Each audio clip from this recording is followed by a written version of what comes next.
existe para los seres humanos, pero era por lejos el país más justo de América Latina. Esa fue mi niñez, de un tiempo que se fue, donde a veces para poder ir al liceo le pedíamos un medio al panadero y de vuelta se lo devolvíamos, pero íbamos y veníamos, y donde había un teléfono, un único teléfono en un barrio, donde el comerciante salía a los gritos avisando: mire que te llaman. Tiempo de muchos trabajadores de brin y de gorra.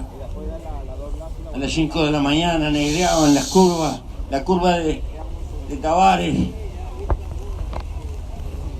Es un tiempo que pasó, es el tiempo de Maracaná, es el tiempo de Odulio, que lo vi envejecer,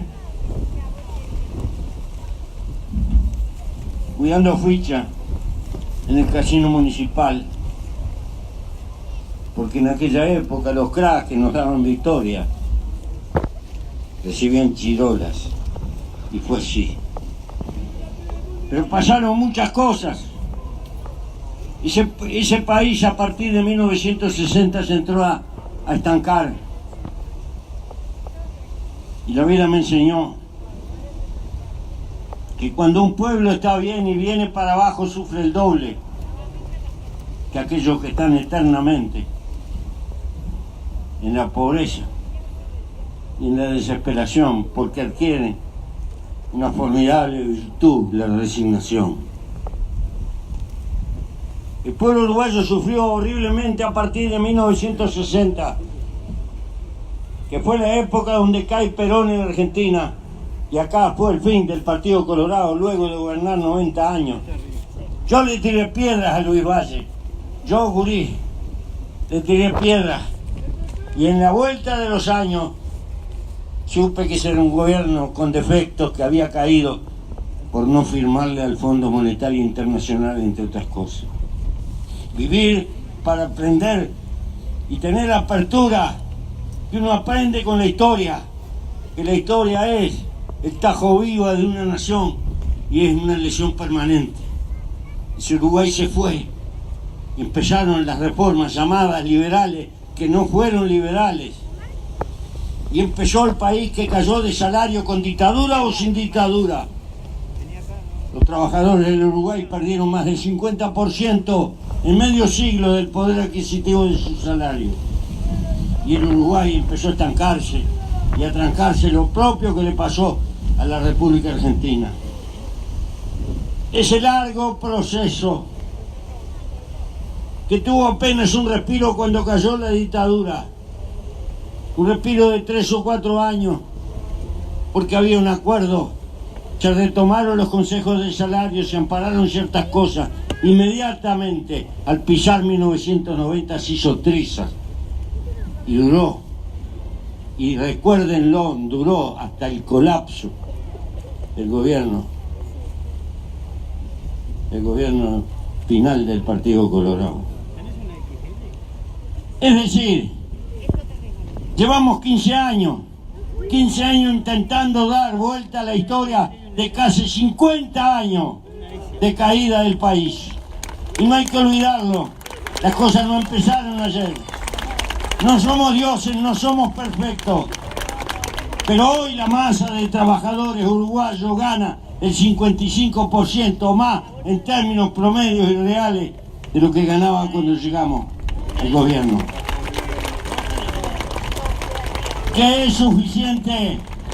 No, claro que no es suficiente. ¿Que tenemos deuda? Claro que tenemos deuda. Pero recordemos, ahora nos ponemos orgullosos porque el 50% de los estudiantes universitarios son hijos de padres que no son universitarios, y nos ponemos contentos por eso.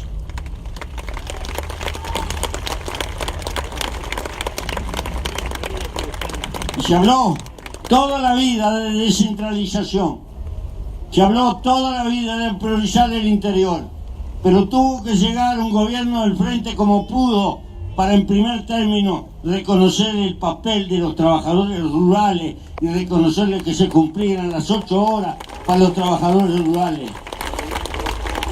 200 años olvidado como el último lejón del tarro.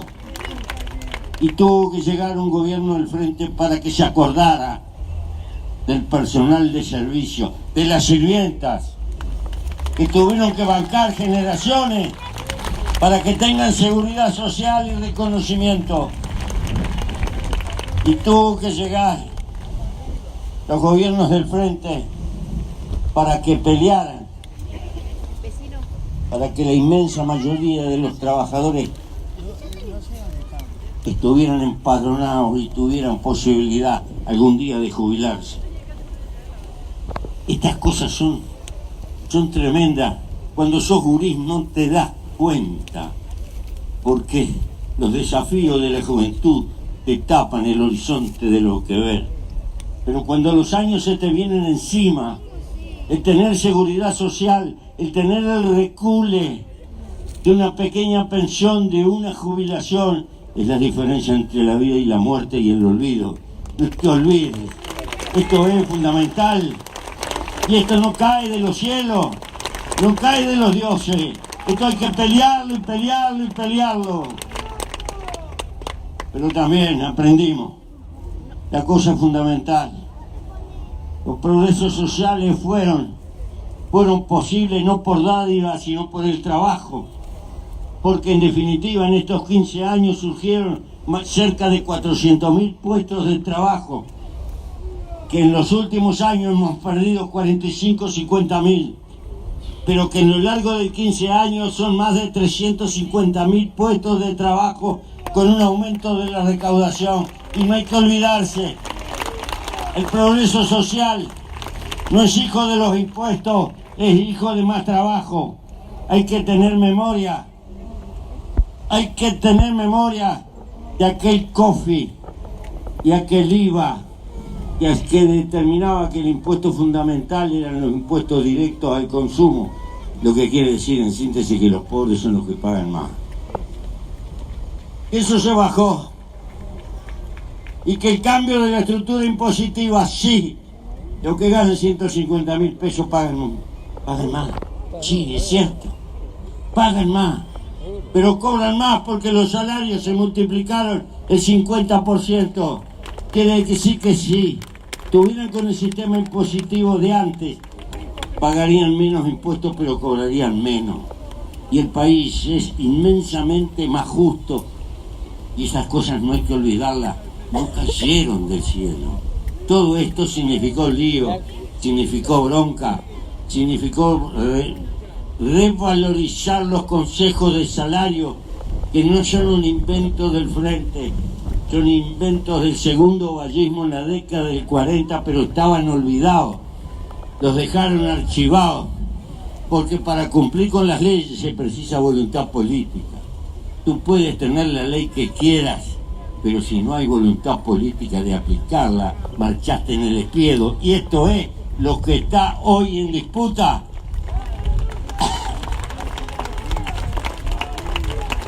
Entonces, compañeros, hay que tener memoria. Hay militantes sindicales que suelen decir por ahí que el pueblo no se equivoca nunca. No, yo no estoy para mentirlo. Yo he visto al pueblo equivocarse. Sí, en todo el mundo. A Hitler también lo votaron.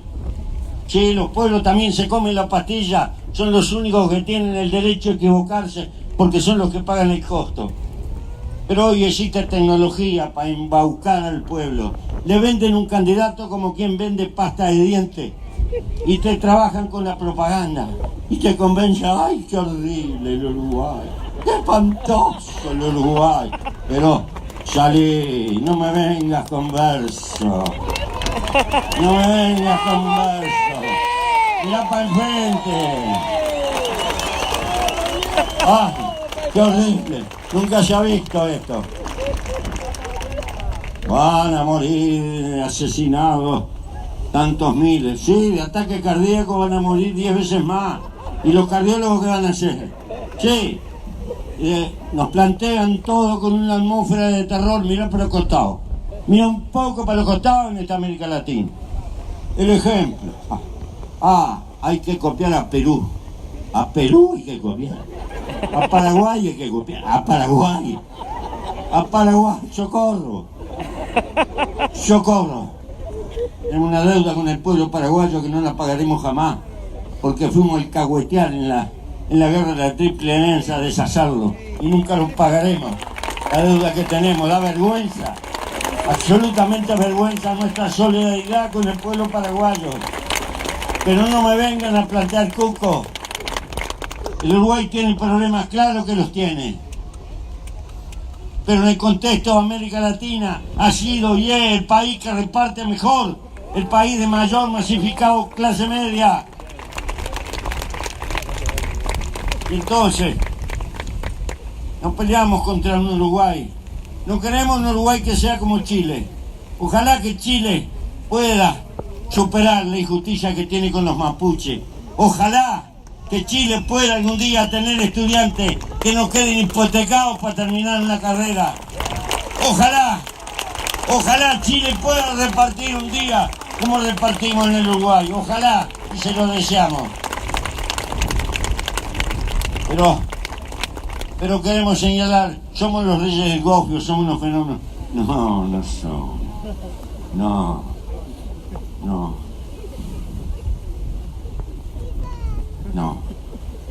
Hemos creado una herramienta que se llama Frente Amplio. Y nos costó envejecernos. Y esto se lo tengo que decir a los jóvenes. Cuando yo empecé a ir a los 1 de mayo, nos conocíamos todos. Nos saludábamos todos. Nuestras diferencias ideológicas las solíamos saldar a cadenazo entre nosotros. Tuvimos que aprender el valor que tiene la unidad y la construcción de la unidad, y que no hay unidad posible si no hay mutuo respeto y si no se está dispuesto a negociar las diferencias y